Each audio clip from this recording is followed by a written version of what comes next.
Uh, it well, it's changed a lot. I mean, when I think to the early days to now, it's so much different. Um, and it's partially because of families, and partially because everybody's sort of a grown-up adult and kind of has their own, personal interests. So I think we don't have to be together all the time the way we used to, like in a van or the single bus. And when a family's also on the road, it creates this other environment where that band member is concerned with, the wife and kids or whatever, and so it's like people kind of go off into their own factions, and then kind of reconvene at sound check or whatever. It's like this, there's much less sort of hanging out. But that's kind of true in general, just because, with some exception, I mean, everybody just kind of does their own thing until it's time to work as a band. So, and then, speaking personally, I'm not really, I haven't brought my family out except for a couple single shows, and it's not really practical to do so, at least currently, for me. So for me, going on the road means being away from them, which, years ago I had nobody to be away from, and so it didn't matter. And now it's like, it's a constant thought, like, like now I'm missing this, or now I'm not there, and now I have to call, like that kind of thing. And it's it makes it harder to be on the road. It makes it it's still, I still wouldn't trade the job for anything else, but it'd be wonderful if I could somehow magically split into two people and be home and do it at the same time. And I don't know, I think band members I think they all want to have their families with them, but there are times where it's not practical to do that. Like this tour, Pat's brought his wife, but it just, in terms of, it's only 2 weeks and it's in Europe, and so expense and logistics it gets extreme when you talk about little kids and stuff like that. So they brought him out in the summer last year because we had a long bus tour in one country. The Panic Tour. Yes. Yeah. And so, the Panic Tour. And so it made more sense. It's like, okay, you guys are going to come out for this 6-week period and then you'll go home, like that kind of thing. It made it like they set up a life on the road. Okay, here's all our clothes and our stuff we need, and it's all here in the bus. And then, every day there's a routine, and, people go out and do family stuff, and then, the show happens. And so that made sense. So they certainly adapted to it. Obviously Brian is still single and doesn't think about any of that stuff, but everybody else is at different times has found ways to do it. And it seems to work pretty well. I mean, but it works best when there's a long tour.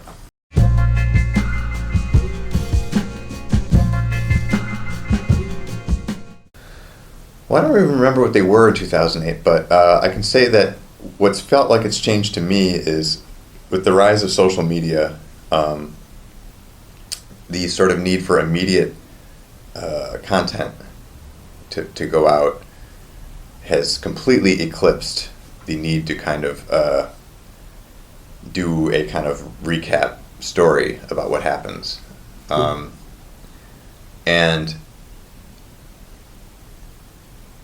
I don't know how much interest there even is in that, So it's been, as everybody's been more and more interested in like getting like live streaming and Instagram things, and things that are just like happen either immediately that time or within less than a day. I've just focused on that more and more. And then with the fan club coming back together, like that's on the road, that creates a new set of duties and tasks, and definitely at home. So the job has become kind of like half fan club management stuff and half social media, and then like 5% other. And it used to be a lot more other.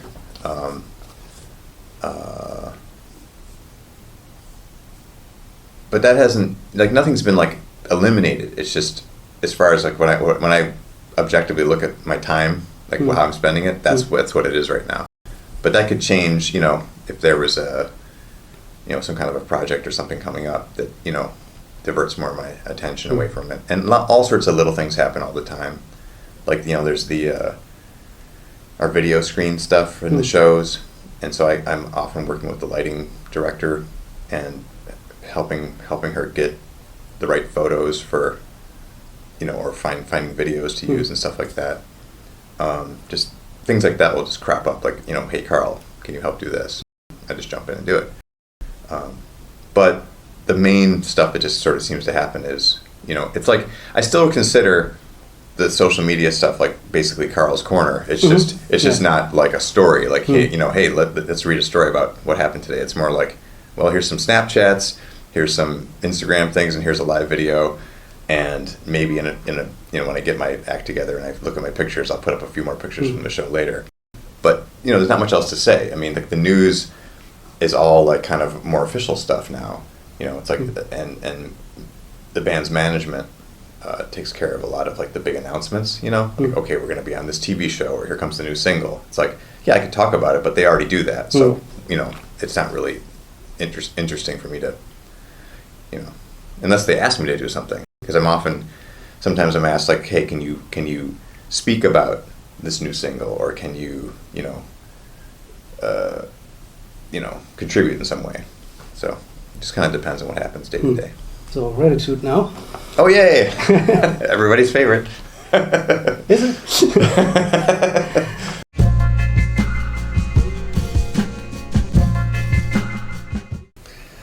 Well, I think Jackknife left because the direction changed. Okay. Is a more accurate way of putting it. I did not witness the conflict, but I know that I witnessed some of it. There seemed to be increasingly high tensions between Rivers and Jackknife after a few weeks, and I don't think Jackknife knew what was going on. I think we just thought Rivers was being more and more not interested in the way it was going.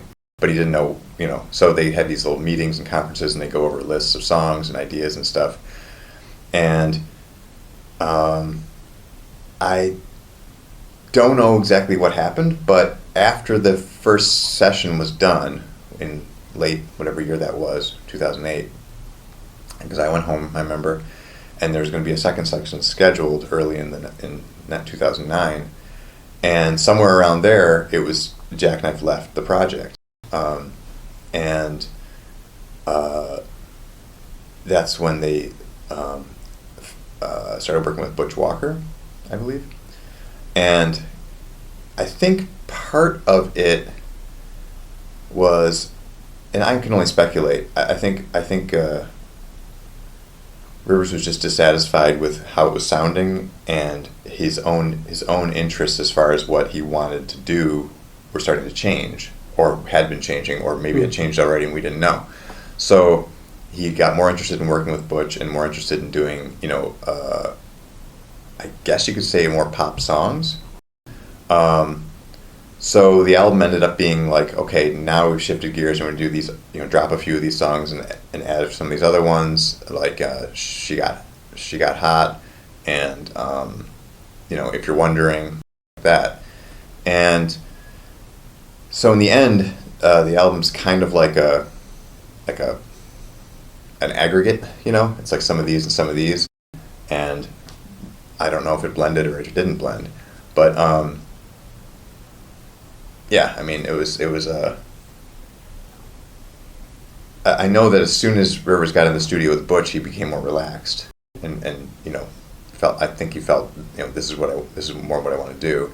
But I don't know what actually. I don't know if him and Jackknife had an argument, or he just stopped being interested in what Jackknife was doing. But it's funny because Jackknife was the one who did the songs on the Red album that ended up being the singles.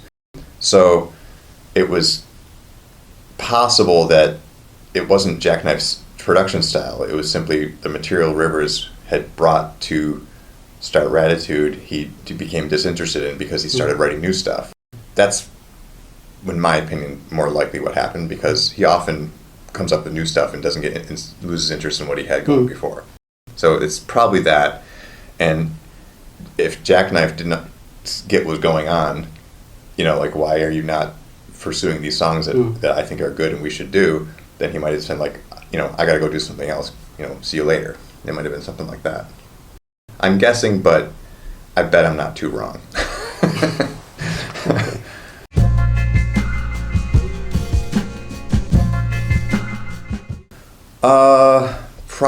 I think the one that brings me the most joy is Trippin'. And that's because I witnessed pretty much the whole recording of it, and it was fun. Like, that was pretty early, and no bad vibes had happened, and I just think it's a fun song. It's got funny lyrics, I don't see, you've got the idea of, like, classic Weezer songs. I guess you can't call it that, because it's just, it's different. But I really like it, Like, if you took about half or 2/3 of Ratitude and pushed it into some other album with a few other songs, I'd love the album. You know what I mean? It's I think it's because it's kind of some of this and some of that kind of forced together that it doesn't really feel right. To me. Some people, I think, like it, but I don't know.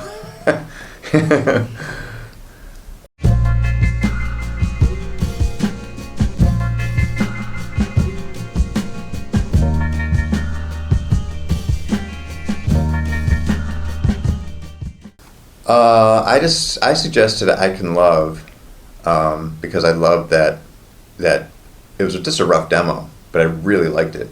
Like, I thought it was like one of those, in my opinion, moments where they were still learning the song at that point, so they were not proud of the performance at all. But I just heard something that just sounded really magical and said, this has got a lot of feeling to it. And so I didn't, I had no power to tell them to use it, but I just suggested it and said, this is really great. I think people will like this. And lo and behold, they used it. I was kind of surprised, actually. The other ones, now I Hear Bells, probably was Rivers' idea to pull that up, because that was a Green Album demo that never made the Green Album. I don't recall ever suggesting that, so it was probably Rivers. What was the other one? Turn Me Round on Ratitude. That was probably Rivers too. That was I think that was somewhere around Maladroit. There's a series of songs that faded away before we ever recorded Maladroit, and that was one of them. And that was one of the good ones. And I'm sure I would have agreed with it, but I don't remember suggesting it. It's probably ended up being Rivers. It's possible. Sometimes Brian would come up and say, like, hey, why don't we do this song? This is a great song. So either one of those could have been his notion too.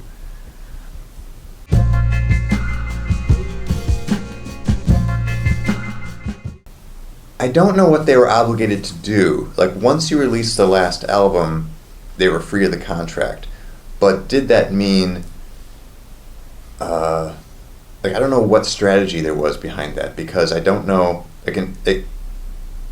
My guess would have been release as little as possible, because then you retain it, Geffen has no part of it, and you get free of the contract, and then you can do what you want. Okay. But maybe Rivers felt, well, I'm not going to revisit these, so we might as well release them now.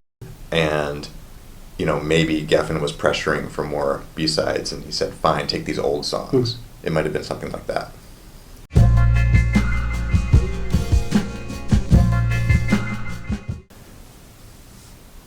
Anything that is a version of a song that's been released under the Geffen contract would have to be allowed by Geffen, because those songs are still under that contract technically, and until those rights are reverted, which is going to be years in most cases. But that having been said, if they really wanted to say, like, we should, for example, I want to record I Can Love, do a good, great version and put it on the next album. I'm sure they could work it out. It would just be a matter of some lawyer going to some lawyer at Geffen and saying, sign off on this and allow this and blah, blah, blah. And unless somebody at Geffen was really angry, they'd probably just allow it, because to get into, well, we want this much money for this and this and that, it creates such a, the environment, it makes everything so toxic that you don't want to piss off the band that sold 20 million of your albums. You know what I mean? So it's like for little things like that, but sometimes, say it was something great, like, well, we have this great idea to do a new version of, Surf Wax America. Well, they'd probably say, well, this is technically under contract, so we'll license it to you, but we want X percentage of, what the proceeds are, if there are any anymore.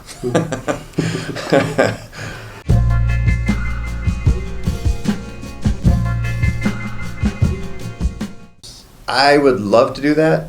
There's no plans currently. I would love to do that, and it'd be fun to take hold of a project like that. There's no interest in that currently from either the management or specifically Rivers, I think, and so there's no point in trying to push for that. But that can change, and has changed. If a day comes where that becomes, the environment becomes like, well, it's okay to now focus on the past, I'll be happy to jump in and contribute whatever I can. But currently, no, there's no plans.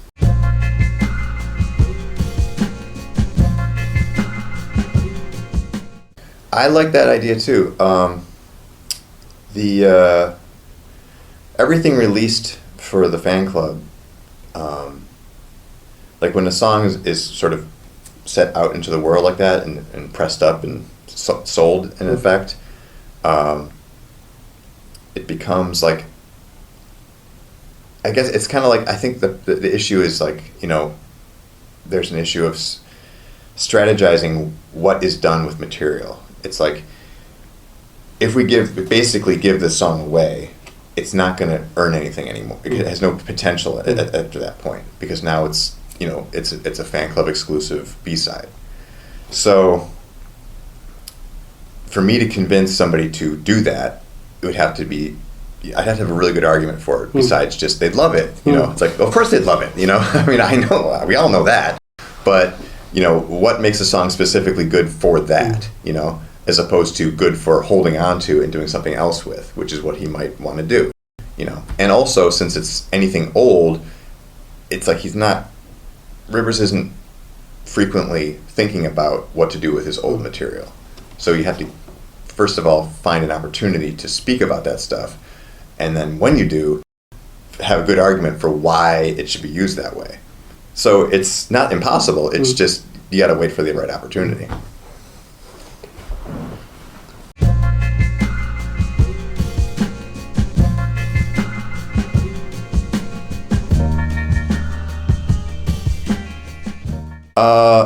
I wasn't at any sessions for Hurley. It's the one album I wasn't present for any of it. So all I heard was accounts like that, and I think it was we'll call it the peak, or nadir, whatever you want to call it, the most extreme example of the kind of piecework recording where people will come in separately and work. They still do this, but there's a lot better communication about what the plan is now. And at the time, I think Rivers was determined to just crank these songs out, and he was just working. And I don't even know if he was conscious or really aware of who was finishing them. Like, who's, I want the bass done, I want the drums done, I need this done, I need that done, get it done. And I know everybody in the band worked on it, but I don't know how true it is that they weren't sure what they were working on. It might have been, I know it was chaotic. I know that. Nobody looks back in that time fondly. I think it was and I do know that the entire album was almost finished and then pretty much completely scrapped, and then started over. But again, the whole process was like less than a month. To me, it felt like it was like I was just learning about the thing being practically done, and I remember talking to the manager at the time, and he was like showing me a track list and saying, "Well, this is kind of what we have here, and it's almost done, and it's been a real struggle, but we're just about there." And then literally like a few days later, finding out like, no, that's all gone, or mostly gone. So I don't know what happened, to make that happen. But then within like 2 weeks, it's like, okay, it's done. It's like, wow, how that happened. So I think there was like some very frantic, manic working environment. And so I would imagine everybody was probably somewhat confused at one point or another as far as what they were doing and what ended up on what. Because if everything got, dumped and then resurrected in like less than 2 weeks, it's like, when you're talking about 10, 12 songs, I mean, it's insane just having a few songs floating around in a studio because, you got a guy trying to mix, you got a guy trying to, like all these processes are happening. It's like, okay, no, wait, this one doesn't, Scott's got to work on this one, you got to work on that one, this isn't done, I got to sing this, it's like, it gets to the point where it's like, wow. So when I think about an entire album getting scrambled in such a short period of time, I can't imagine anybody had any fun at all. But I don't know exactly what happened, so I can't definitively say or answer the question. I just know that it was probably felt like a mess at the time, is my guess. But I don't know what it felt like to Rivers, because he doesn't speak of it either, so I don't know. Maybe in his mind it might have been like, this is totally under control and this is what I want to do and it's done. I don't know.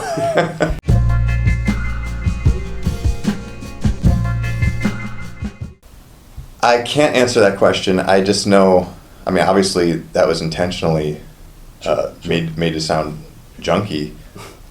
And had I been in the room, I would have said that sounds too junky, make it sound less junky. But I wasn't there.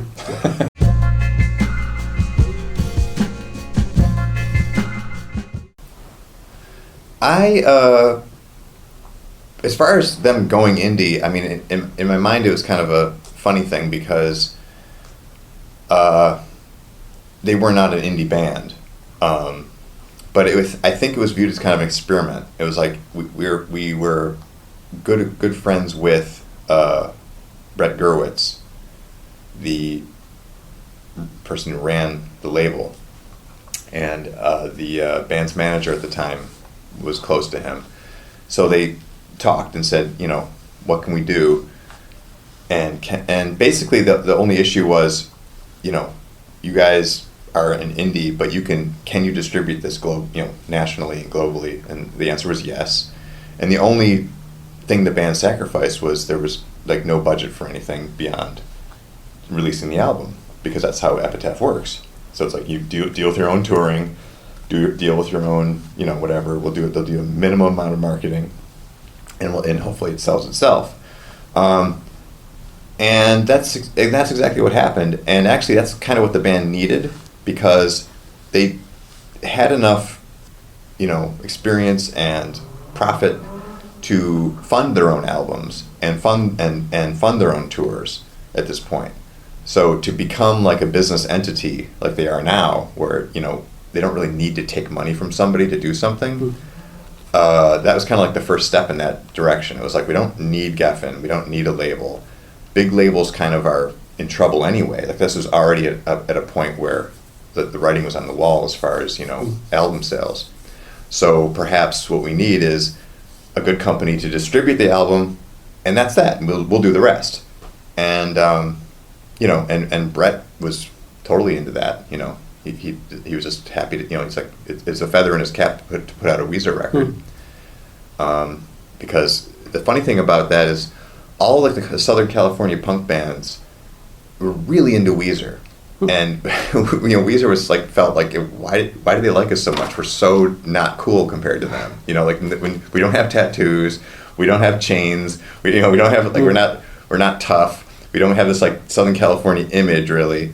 We're just four dudes. Why? Like when we did the Warped Tour in 2000, like all these NoFX fans were just like Weezer, and it was funny. Like so it felt like felt like a good match and a smart business move, and it wasn't really going indie. It was just like, well, we're not going to be on a big label because it's kind of stupid to be on a big label now anyway.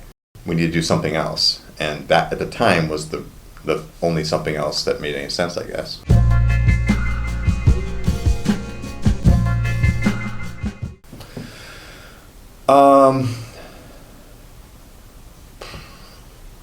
I do have a couple I like more than others, but I forget all the titles right now. Let me look up. Let me see an image of Hurley online so I can make sure I answer the question correctly.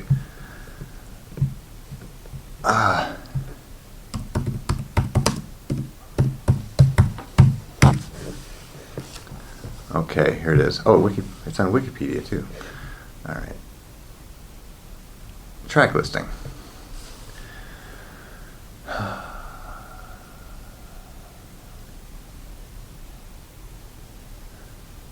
I think my favorites. How would I review it? They did that song, the "Hang On," and at first I remember thinking like, "Do I like this?" But I ended up liking it. I ended up liking "Smart Girls" quite a bit. I thought the chorus was really cool. "Brave New World" I thought was good. I dug that one too. I didn't really have any problem with any of the songs on the album, but those are the ones that stuck with me most, you know? And "Time Flies" is cool, and it's co-written with one of the greats. So I like the story behind it, but yeah, I wish it had a different audio treatment. And when they did Unspoken live, I thought that worked really well. I thought that was cool.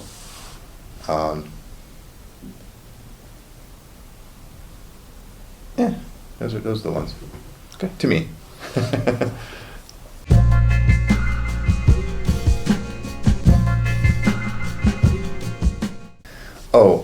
Well, I don't know if I can speak about Death to False Metal because I didn't help assemble it. So I don't recall seeing any songs that were almost on it that didn't make it. It was I was more presented with, well, this is what we're doing, and I said, oh, okay. But as far as the Pinkerton goes, my goal was to have all the recordings that they started the album with, which was at Electric Lady, on like the bonus record or whatever you call it. And there was a couple that got axed, basically because of band performance. Like they did a blast off, but it was the only time Pat attempted to play blast off in the studio. Now I know they've since done it live, in Seattle or wherever that was. So that's kind of like the definitive band version at this point. But prior to that, they'd attempted it in the studio, but Pat didn't even know how the song went. So he was playing a beat that really wasn't the beat. And you can hear him in the recording at the very end saying like, I played it poorly. Like he was kind of like commenting like, I didn't know what I was doing. But I loved it. And I thought, it doesn't matter if it was not the intended drum beat, and it's like, it's a cool recording, and it's the first time they got it down on tape together, not a Rivers demo. So I really wanted to include that. But between Pat and Rivers like objecting to the performance just being like kind of all over the road, I respectfully said, okay, we're not going to put it on. There might have been one other one too, but I can't remember. I think there was a Rivers and Matt doing I don't even know if there was an instrument on it. There might have been an acoustic guitar doing, I think, Dude, We're Finally Landing. And it was rough, but it was cool, like it just sounded like two guys in a room singing. It was like a neat recording, and nobody had heard it. And I was like, we got to put this on there too. But I think Rivers is like, that's just a mess, And I couldn't object. I couldn't say like, oh no, it's great. I mean, it didn't matter to me that it was a mess, Like that was the thing. Yeah, I think the fans wouldn't matter. And I knew that, but you got to respect, sure. If somebody's like, look, I'm embarrassed by this performance. You're not putting on a 180 gram record. I'm sorry, Sure. So I said, okay.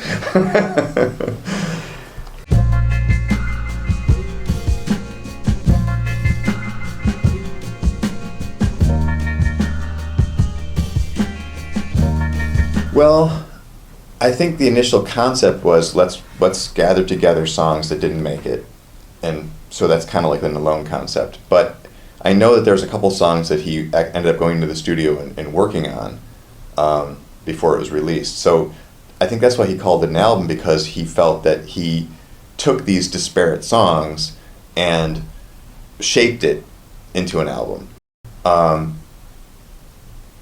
And it wasn't just arranging the order. It was, he went in and like what's the song called? It's killing me. I'll just look at the track listing. What the hell? It's one of those things where I can hear the song, but I can't remember the. Can you describe it? Maybe I can. No, of course not, because my brain. Sorry. Track listing. Blowing My Stack. So this was a song that had several demos prior, like years prior, and it was a dark song. I mean, the key, I guess you'd say, I don't know what it was because I can't musically describe things like that, but it was, I guess you could say it was a minor key song. It felt like mean, you know. It felt like tough and mean and kind of like, you know, unhappy. And I think, and Rivers felt like, I want to release a song, but I don't like the way I did it. So he made it the way he liked it, which changed it to, I think, a major key. And when I heard it that way, to me it just sounded like if you're playing a record at the wrong speed or something, it's like all of a sudden the song sounded wrong to me. So it took me a long time to get used to it, and I still prefer, you know, the old demo of it. And you know, so I respect that that's the definitive version now, and I know that he did a lot of work on it, and he, you know, he made it something that he felt, now I can put this out, this is right, and therefore it's part of this album. And I don't know how many others got work on them. That was the one that really stood out to me. And also, you know, like for example, that Turning Up the Radio song, I'm not so sure I like how it turned out in the end, but it's such a great idea, get everybody helping. And, you know, that's an original song that was made at that time. It wasn't like a leftover from something. So you could say that that's, you know, the argument that that's an album in its own right, I can accept that.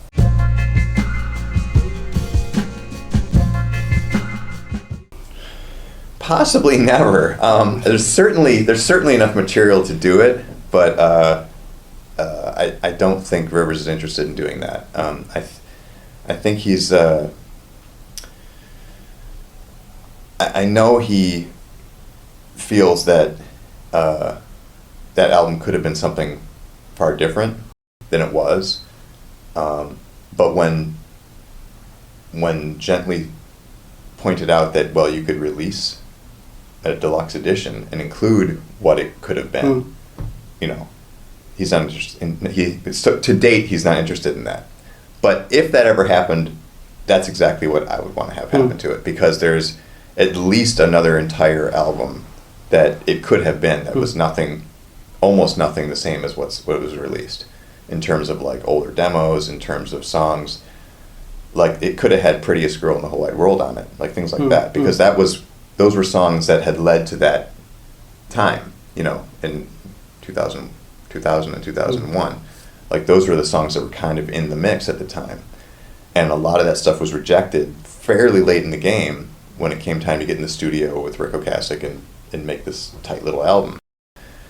And I don't know, I wonder sometimes if he regrets that, but at the same time the album was very successful, so I don't think, you know, he wants to look back and say like, well, let me share what I could have done. So maybe that just kind of like bothers him, so he doesn't want to deal with it.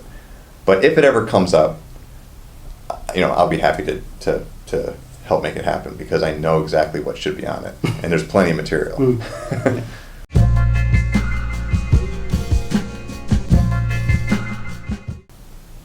I first thought, how the hell are we going to sell off of these cabins, because it's expensive. And I also thought, I think fans would love this, and I also thought logistically this is a nightmare.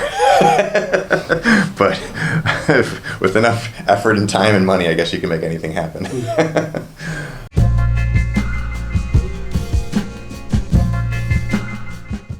The first one was great.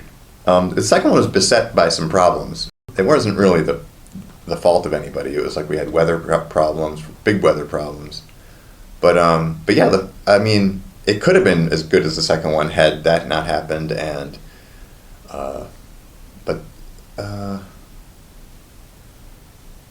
I think we all came to realize within a few days of the first one, well, a day or two of the first one getting started, how great it was, because it was so obvious how happy everybody was on this boat, you know.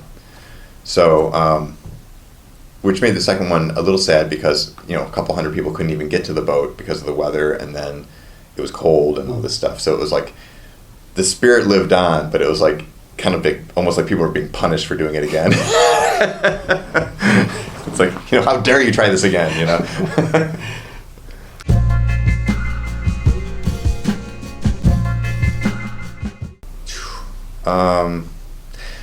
I don't know. I just liked, like, everybody had, there were so many, like, you know, like costumes and like sort of almost like these little clubs, and like people like, you know, spontaneously doing their own shows and like lobbies and stuff.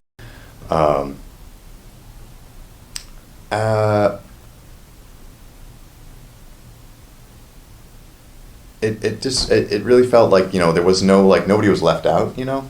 And I think I remember having a lot of fun at I don't remember which cruise it was. I know it was the first cruise, but I don't remember what the event was called. But it was kind of like this party thing, and it was in like a sort of a nightclub kind of zone, and people were just getting stupid. I mean, it was hilarious. I mean, I witnessed behavior that it was like, where the hell am I? You know, but it was funny. I mean, it was memorable.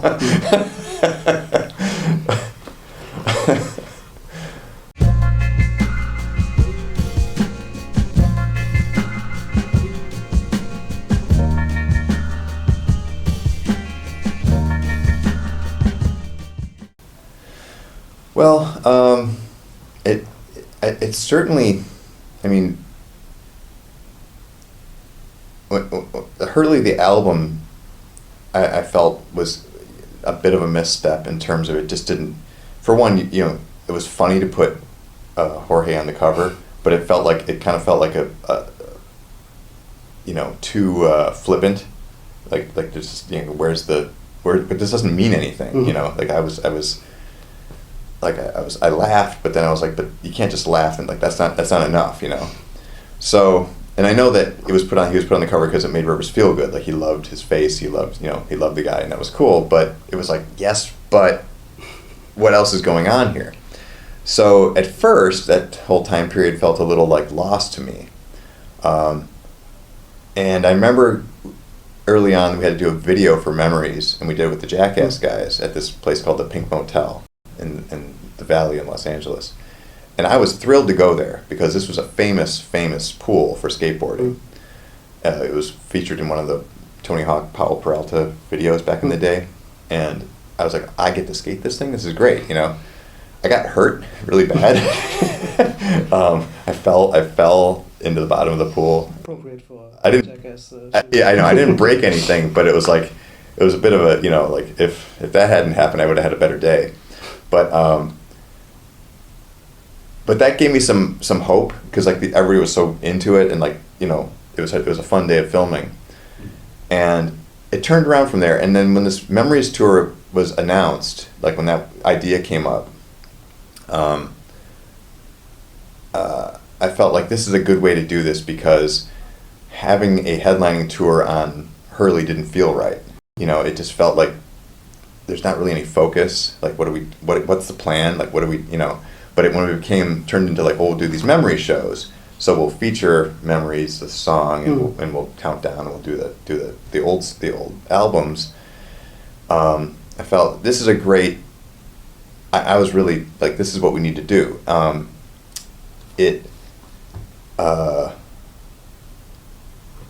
and then when it became like, okay, I have to give like a tour and have these VIP packages, and I'll like, you know, take people around and show them stuff, and you know, that was difficult because I'm not much of a tour guide, and it was, you know, very kind of made me very nervous to deal with it, because like, wow, you know, these people are expecting something for their money, and you know, I have to like come up, you know, I have to hopefully satisfy that. And there was a couple shows where that was really difficult, but overall I thought it was a really smart idea, and it did help the band understand just how much love there was for that stuff, if they didn't know already. And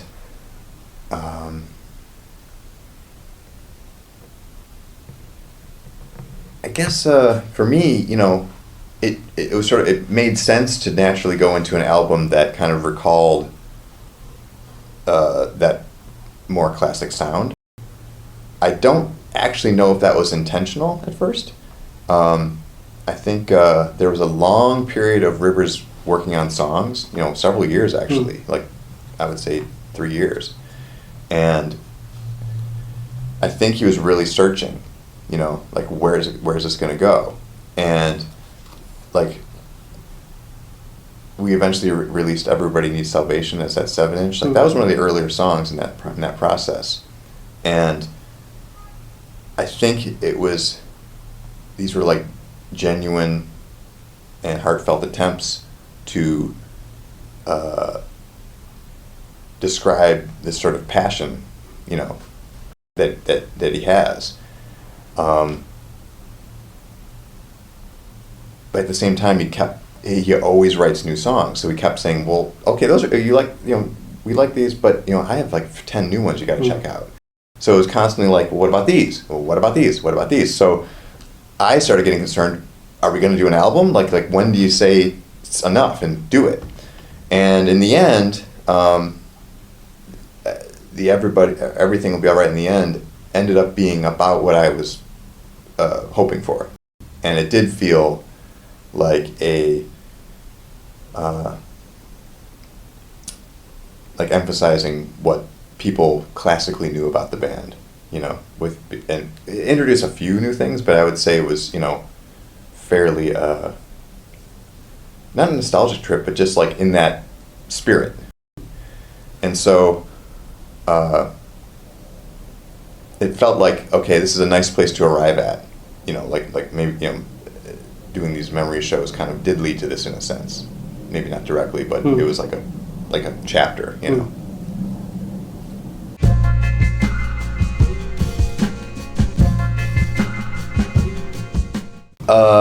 I would say it was much more relaxed and much less tense overall.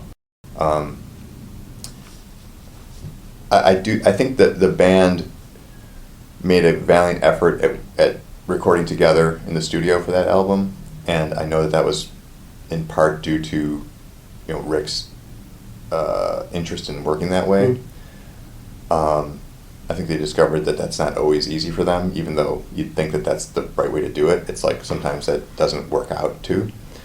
But Rick was a great guiding force, and I would say in general everybody was much more on the same page as far as what the goal was. There was no like, you know, nothing like with Gratitude where everything went to hell after a while. It was like, you know, Rick is a workhorse, and he doesn't let things get off the rails.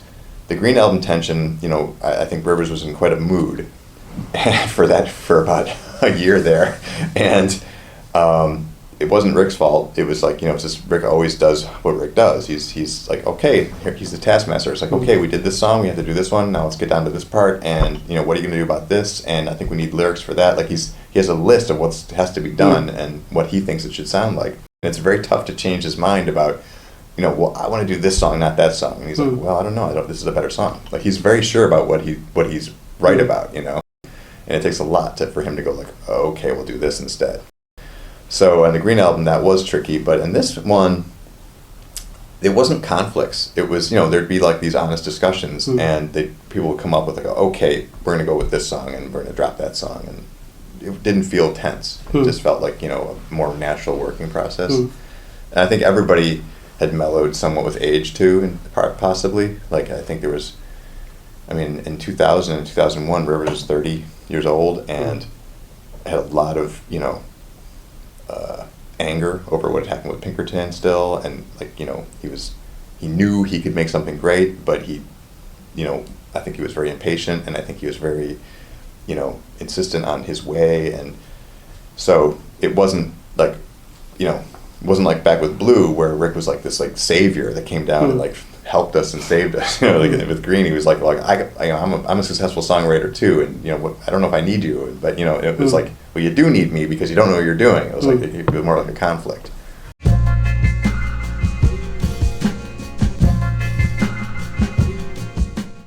They were both very close. Those two in particular. I don't know if there's others in your list, but those that I know, those two were basically done. I mean, if you heard where they were at, Rivers would say, well, those aren't done. But you'd think they were done if you didn't hear him say that. They were close. Will we ever hear them? I mean, that's the same question for any song you haven't heard. It's just these are just newer. Like Everybody Needs Salvation was just like that. And I said, what can we use for this 7-inch? And it was Rivers' choice to go with that one, because he felt that it was the most done and took the least amount of effort to make it finished. I know Rules of Life went through a number of lyric changes, and I don't know if he ever settled on what the lyrics should be. I never had any objection to any of them. I think right after the first time out the gate, I was like, that's fine. And then 10 times later, I was like, that's fine too. Let's put it out, and it never came out. I think Flight Plans was practically finished. It just didn't make the cut as far as, making sense on the album or being as good as the other ones or whatever. I don't know what the opinion was. There's a few others like that. There was I Need Some of That and Live My Life. There's a few other songs. But I don't know. Those were recorded. I don't know if they ever got to the point where they were like, all the overdubs and stuff was finished on them.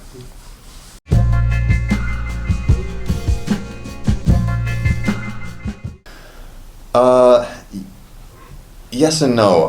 Initially it wasn't even called Weezer Wednesday. Like there was, or maybe it was, but there was like kind of like a bit of a confusion as to what the plan was going to be. And then after about 4 or 5 weeks of that, Rivers had figured out he wanted to release these sort of almost like films,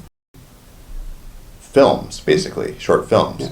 And so then he got I can't remember, somebody involved to basically shoot, and he was directing. I mean, he said, I want this to happen in them, and he said, but you're the guy that knows how to do that, so just do it. And this was all happening while we were doing sporadic shows. So I'd be on the scene for a couple of days and then I'd be gone, and sometimes they were shooting like I remember we shot one thing right outside an airport, like a private airport, before we got on a plane somewhere. I think this is where we shot the British Are Coming one. So they had like a green screen outside by these airplanes, and you couldn't see them, but they had the drums and the revolutionary outfits and stuff, and then they had to pack it all up and jump back in their car, and then we went in the plane and left. So he basically just needed to work with somebody who was dedicated to doing all these things. And so, since I was kind of in and out, it was like, it didn't make any sense. What exactly can I do? So my focus became more of I know I did a ton of stuff with when we did the actual tour that we're with the album release, showing all the videos and stuff on the screens. Like there was a lot of stuff that had to be adjusted and done for that. So I was doing a lot of weird edits and stuff. But as far as shooting that material, they had this little crew do that for the most part.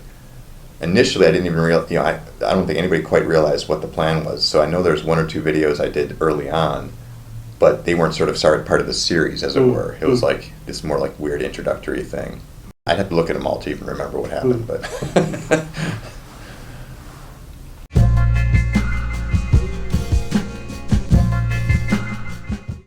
Yeah. Yeah. I'm still trying to figure it out. Well, I think the basic thing was that there was a father and a son, and the father had invented a machine that could look into the future, and he zeroed in on this kid who he did not realize was his son at the time, and he watches this kid, rise to rock stardom.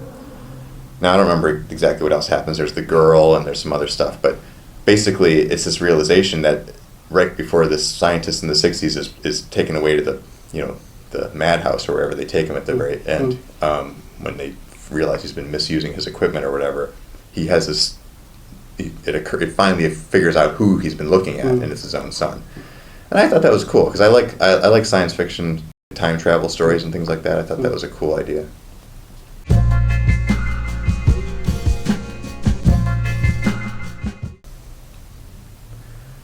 Probably the instrumental trilogy, but I also have to say Cleopatra and the British Are Coming.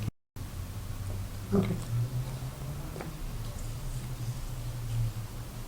I gotta also say, there's a lot of favorites on that. I gotta also say, I've Had It Up to Here. Yeah. So I guess those 6.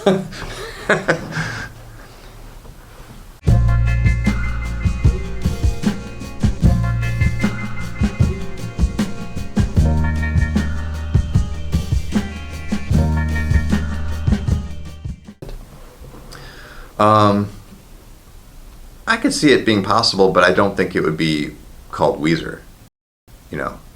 Not because the band wouldn't be interested in recording it, but I don't think Rivers would think like, well, we have to record this particular set and put it out as a Weezer album. I think that would probably sound strange to him. It would be, if he ever does a solo album or whatever, it would be something like that, I would think, if he was interested still in doing that at the time. Because when the band is working on stuff, it ends up being like, I have to say, it's more democratic, I guess, where once they start playing something, there's going to be some rejection, this doesn't sound right when we play it, doesn't sound good, let's do some other song. So you can't just say it's going to be these 12 songs in this order, whereas if he did it as like his own thing, he could just say, well, these are the 12 songs, it's this order, this one is just it could be demos, it could be polished up, it could be whatever he wanted. Would he want to do that? I don't even know. I mean, I never say never with him, but currently I don't think he has any interest at all. But if he ever did, I would question whether that would actually be a Weezer thing or not.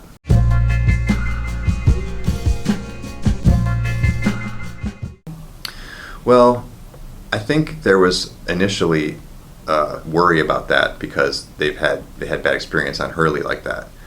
But I think as time went on, they all became comfortable with it, and everybody liked working with Jake. And so once that became kind of understood how it was going, I think everybody was all right with it. I think there's always going to be this desire to play together because it sort of feels better as a musician to do that.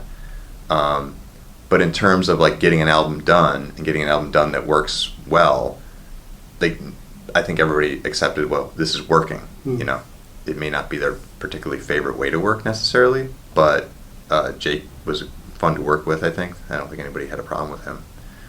So it was like a sacrifice, but it ended up being okay. It wasn't really a big deal.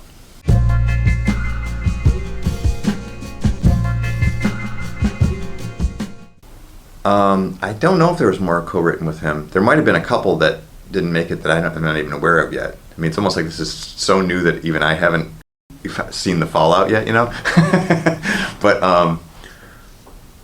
I have not heard any talk like, oh, let's write together some more. But I think all things are on the table as possibilities because there's no. I think everybody, including Scott and Pat, is welcome to contribute, be it just a part or a whole idea or whatever at this time. I know that back around, for example, Hurley, I don't think that was possible. But now I think the attitude is much more, well, wherever a good idea comes from, that's okay. That's fine. But I haven't heard anybody specifically planning to write together right now.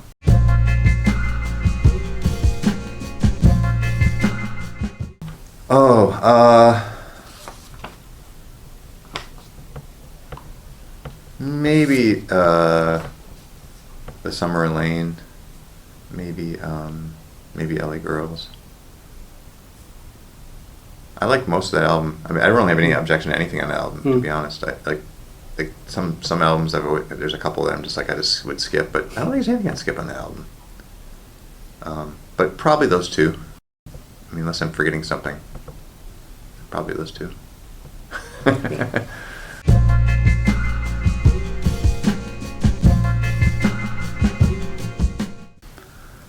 I actually have not. I haven't heard a lot of to be released stuff at this time. I've heard demos that were not worked up for Pacific Daydream that I'm assuming maybe worked up for the Black album, if that's what it's going to be called.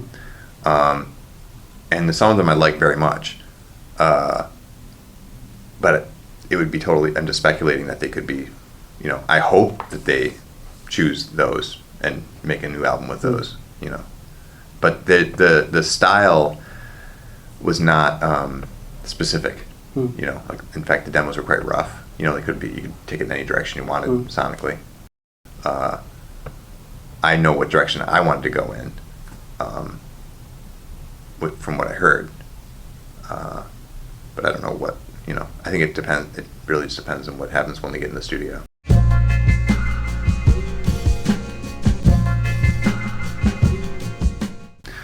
Well, once I got more of a sense of what was going to be on this album, I kept thinking, well, this is not going to be the Black album. It can't be. It doesn't make sense. But nobody said anything for a while, so I was just guessing that. And then, sure enough, then in an interview or something, Rivers said, "Oh yeah, we're doing that next."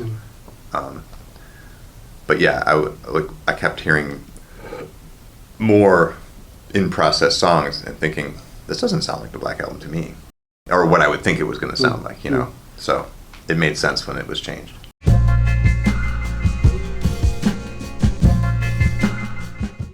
Well, you don't know all the songs, so let me see. No, I don't. Is it one that you heard or not?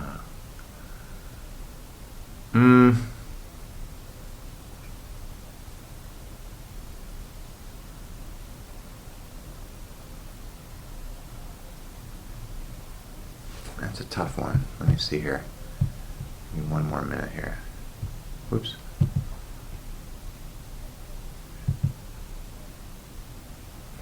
Well, I can definitely say that I like Mexican Fender a lot.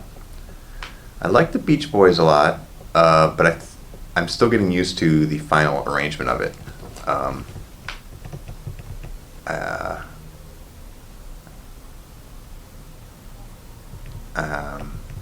I like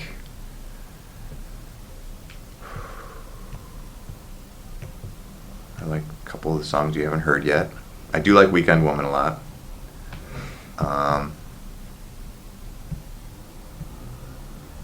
And yeah, I can't speak much more of it than that.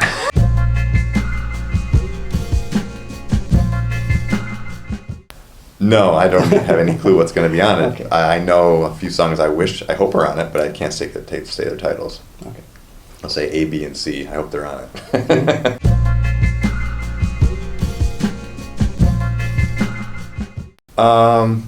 Recently I haven't heard much, but I would say on average every 3 months I've been hearing some things over the last 3 or 4 years.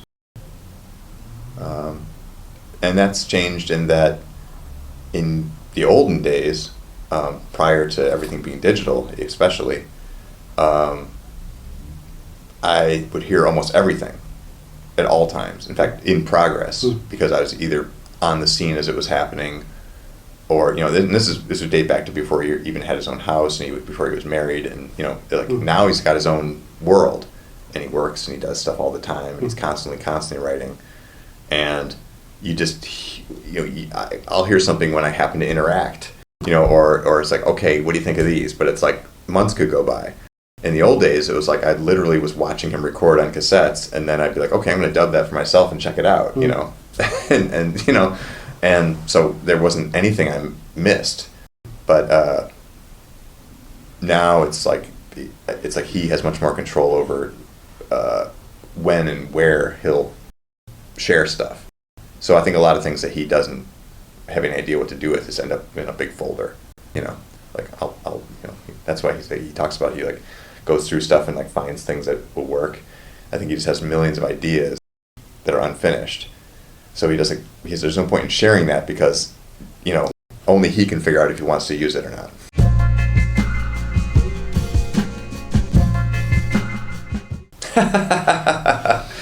I do, although I gotta say I just about never access it because I have no purpose there. There's like art folders that I check out because I'll need something for, you know, some visual thing. But I don't even know if I'm invited to all the folders. I think he's got a lot of folders. Okay. It's not one big. I think there's a bunch of subfolders. Okay. You have to, like, everybody's got different invites, I think. Okay.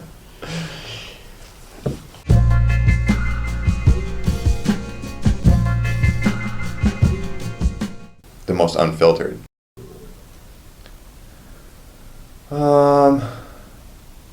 The funny thing is that in a way, none of the albums are filtered at all because he won't release something that he's not 100% happy with at that moment. Now, looking back, I don't know how he feels. Like I said, I think he recognizes that he changed the Green Album considerably, and does he feel that that's the way, the best possible result now? At the time, I'm sure he did. Now, I don't know. But to look at it from an outsider and say, okay, what do I think is the most unfiltered based on how I know him as a person, is also difficult because as a person, he's changed in many ways.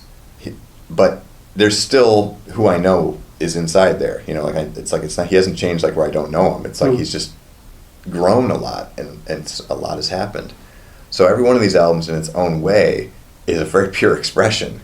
But if you go back to the Blue Album, you find somebody who knew the least about himself. And so you get a much more pure sense of just like the ambition and the,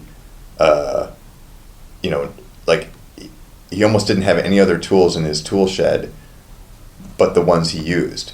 Like he had a hammer and a screwdriver, and he used a hammer and a screwdriver and made the Blue Album. Now he's got this massive tool shed full of tools, and he picks and chooses, you know. And so I would almost say you go back to the Blue Album for the most pure expression, but that would not be what he would make today because he isn't that person now. You know what I mean?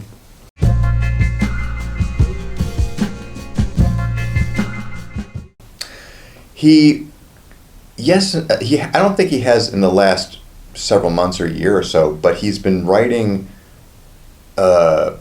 music, and he's been working really hard on trying to write stuff that he's happy with.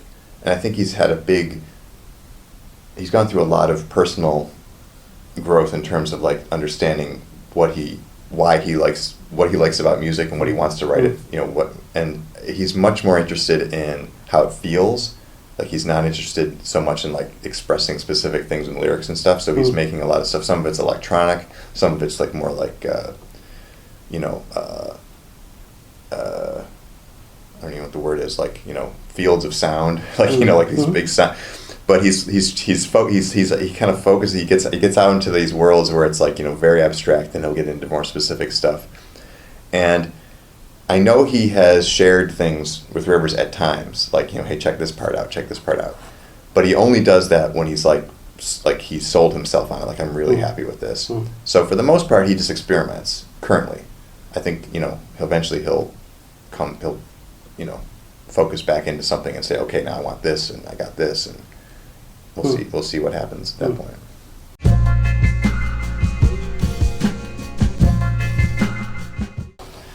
Well, there's, I would not say, I would say the majority of the decision making comes from Rivers and some from management, but management's influenced by the band and other people, you know, trying to push for things. So you get, Rivers is very concerned with presenting the songs that he knows the most people want to hear. But he recognizes, depending on the audience, that there's a need for songs that people don't, most people don't know that well as well. So then you've got management coming in saying, well, you need to shake things up. We need this song in there. We need that song in there. You got to pull this song out. And then you'll have some, people in the band saying, like, why don't we do this song? What about this song? So everybody's got a voice, but the strongest one ends up being, Rivers. So he feels that the that's being presented is the most appropriate set for that whatever that environment is that night. And everybody knows you can't please everybody. There's always going to be people like, why didn't you do this song? Why didn't you do that song? It's impossible. But yeah, I would say it's not accurate to say like the band sits around and like, hey, let's come up with a set list. It's more like, Rivers comes up with a set list and then people start suggesting ideas to modify it, including management.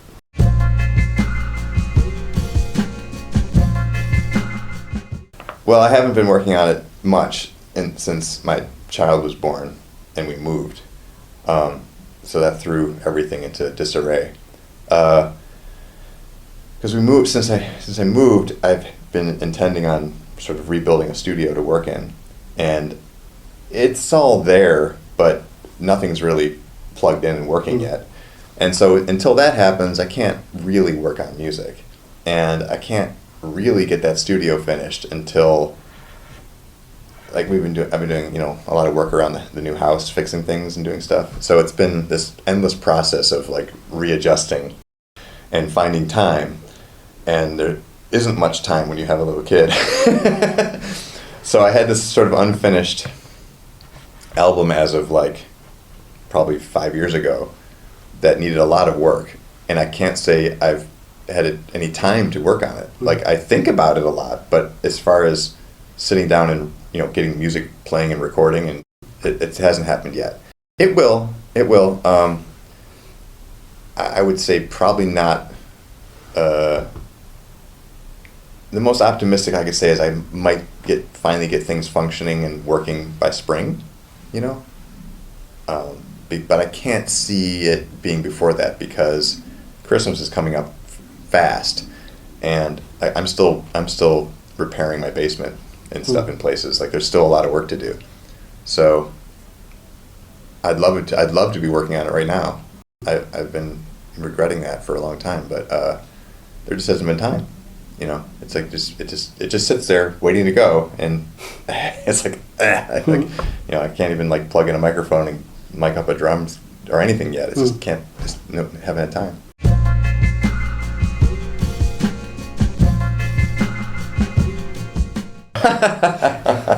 Wow, there's so many articles on Weezerpedia, though. I mean, Jesus, how am I going to think of one?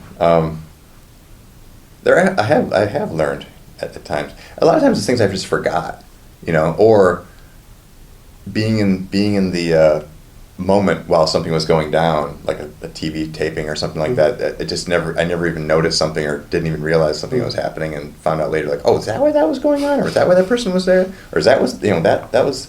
Or like some weird celebrity encounter, or just something, there's always details that come out from the outside point of view that make things a lot more sense. They make sense. It's like, oh, I see. That's why that person was there. I get it. That kind of thing. But I don't know. I mean,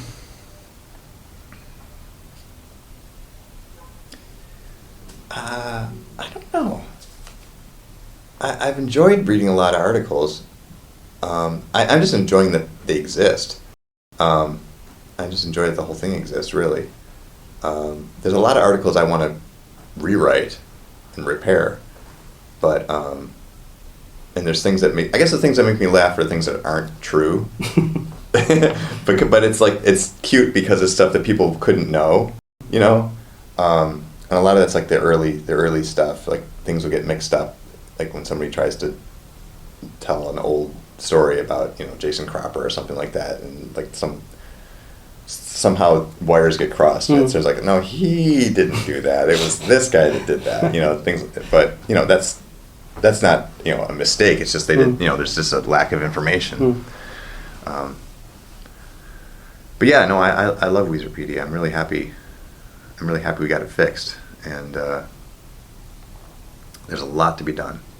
I mean, I got boatloads of info and data that needs to be added to it, and a lot of just like narratives that are just like, you know, really short and could use a lot more work. That I know that I can write them. It's just I got to get in there and do it.